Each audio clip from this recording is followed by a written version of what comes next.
সুপ্রভাত।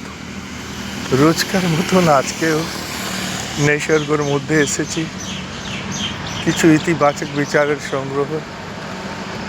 এটি একটি প্রশ্নোত্তর কার্যক্রম।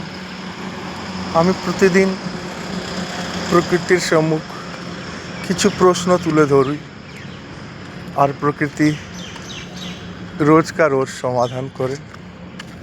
তাই আজকে আমি প্রকৃতিকে প্রশ্ন করলাম, হে প্রকৃতি, আমাকে বলুন আমি কিভাবে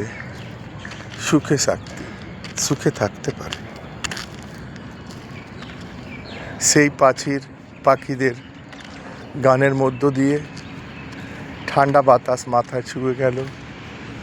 কানা জানে প্রকৃতি ফুসফুসিয়ে বললেন, হে মানুষ,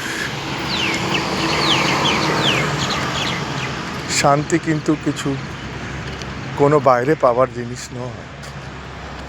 সুখ যদি আপনি বাইরে খুঁজে বেড়ান তাহলে আপনি কোনোদিন খুঁজে পাবেন না।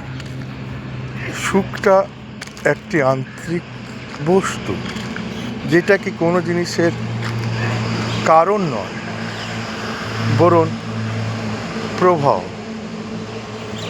আপনি যখন শান্ত হন, সেই শান্তি থেকে সুখের জন্ম হয়।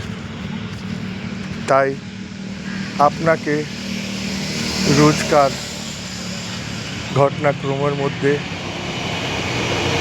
ধৈর্য দিয়ে, ধীরজ দিয়ে শান্তিকে জন্ম দিতে হবে।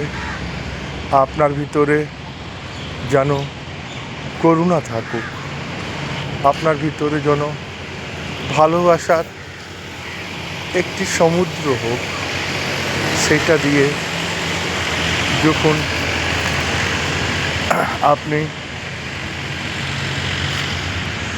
জিনিসগুলোকে মাপবেন, তখন আপনার অন্যর সঙ্গে সম্পর্ক, আপনার প্রতিটি ক্রিয়াকলাপ, আপনার